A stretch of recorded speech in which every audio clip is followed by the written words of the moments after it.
A band that I had promised myself never to see again live just came to town. And what did I do?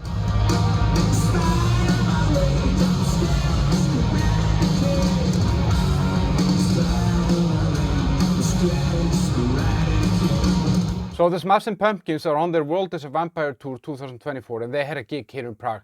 Now I had a brief love affair with this band from 93 to 95 when they came out with Siamese Dream and Melancholy and the Infinite Sadness. I was never really sure if this was metal, rock, alternative rock, grunge or something else, but those two albums, they were killer with no filler. But since the end of that love affair, I haven't really been into this band. I've heard the occasional songs, but I haven't really listened. I saw them live once before, 2008 in Copenhagen, and the only thing I remember is that it was really, really bad. And the reviews back there were horrible. So I had made up my mind. I was never gonna see this band again. And they announced this tour, they're coming to Prague. And what do?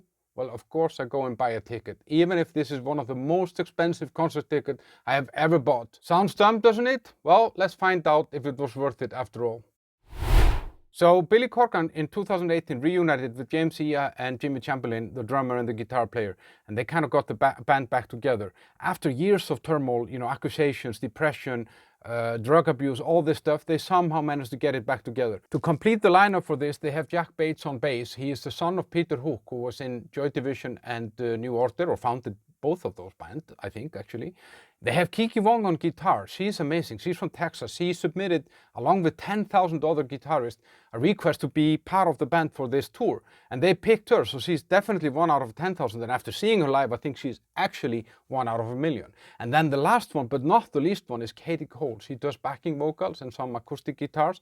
And that's an amazing voice, actually. The concert was in O2 Universum here in Prague. It's a 4,500 capacity venue, and it was not a lot of people actually. It was half empty when I came, and I was a little bit worried that it would be a dull night. And also I checked the set list, didn't know 1/3 of the song, so I was like, what the fuck?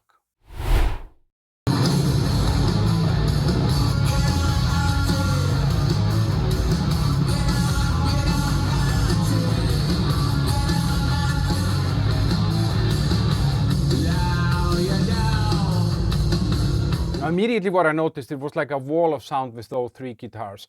The sound in the first song was a little bit hollow, but that was, the mixer guy got it right, and already in song number 2 it was really good. The first thing that kind of took my attention though was not Billy Corgan, not Jimmy Chamberlin, not James Iha. It was actually Kiki Wong. She just has something. She plays in a really interesting way, has a really cool kind of stage presence, and she adds a little bit of a metal vibe to this band. The third song that they did was Zoo Station by U2, a cover song. I actually didn't really like that song. I never liked that song and I didn't like it there either. But at the end of it, Jimmy Chamberlin did a drum solo, which was a really, really cool thing. And then I just realized somehow how amazing he is as a drummer and how much he does for this band. And then I started reading up on him, and he was a jazz drummer before he joined this band. And then Billy Corgan actually said when they got him on board and made him play rock, they actually changed the music to kind of fit more to him. They realized we can play heavier, faster, tighter with this guy on the drums. And it was definitely powerful and heavy. And with those 3 guitars and an amazing bass player and great drummer, they could layer all the stuff, all the stuff that those songs have, or their songs have, they could kind of layer it with those 3 guitars, but still kind of keep the tightness. Now, considering all the turbulence that has been going on in this band since it started, I would say that the chemistry on stage was actually really good. James Iha and Billy Corgan were kind of joking around, having fun, goofing around, talking to the crowd and stuff like that. Billy Corgan's vocals were actually really good, and he didn't really struggle with any of those songs. And then what I realized also being this close to the stage is that he is actually a kick-ass guitar player. I never understood how great he was until now as a lead guitarist. The set was 20 songs, and they kind of really drove it through. It didn't really feel like the 2 hours that it actually took. There was no kind of extended ego stroking or jamming or anything like that.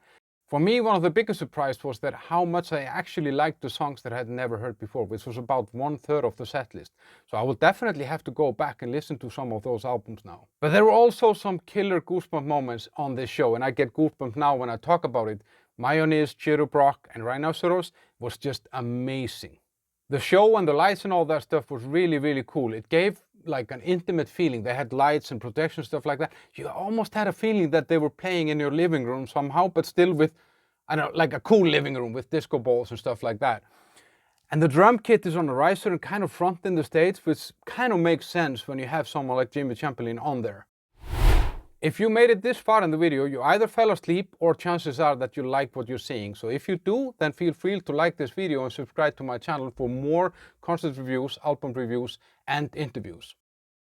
Now the pros of this concert is that it was a huge upgrade from 16 years ago in Copenhagen where they almost bored me to death. Now the band was super tight and delivered with really high octane energy somehow. All the hits were there plus some songs that I actually didn't know, but the plus was also good and it made me like them. The lineup seems to be like a killer lineup. I really like kind of the balance of how this lineup works. Corgan singing and guitars were spot on, nothing wrong with that. Jimmy Chamberlin, he's just in a league of his own as a drummer. The lights and the show was great, and then it flowed super nicely kind of from start to finish. Now the negatives, I have to mention the price, 120 euros, $130.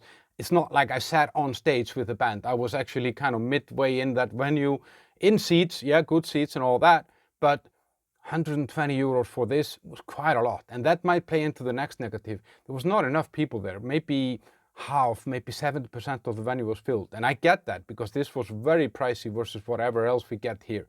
And a minor thing, I would say, on the concert itself, I wouldn't have played that U2 song, Zoo Station. I would have liked to get one more Smashing Pumpkins song instead of having a U2 song that is not even nice. So I will give this concert 9.5 out of 10. In the end, I have to admit, it was kind of worth the money. I had a lot of fun.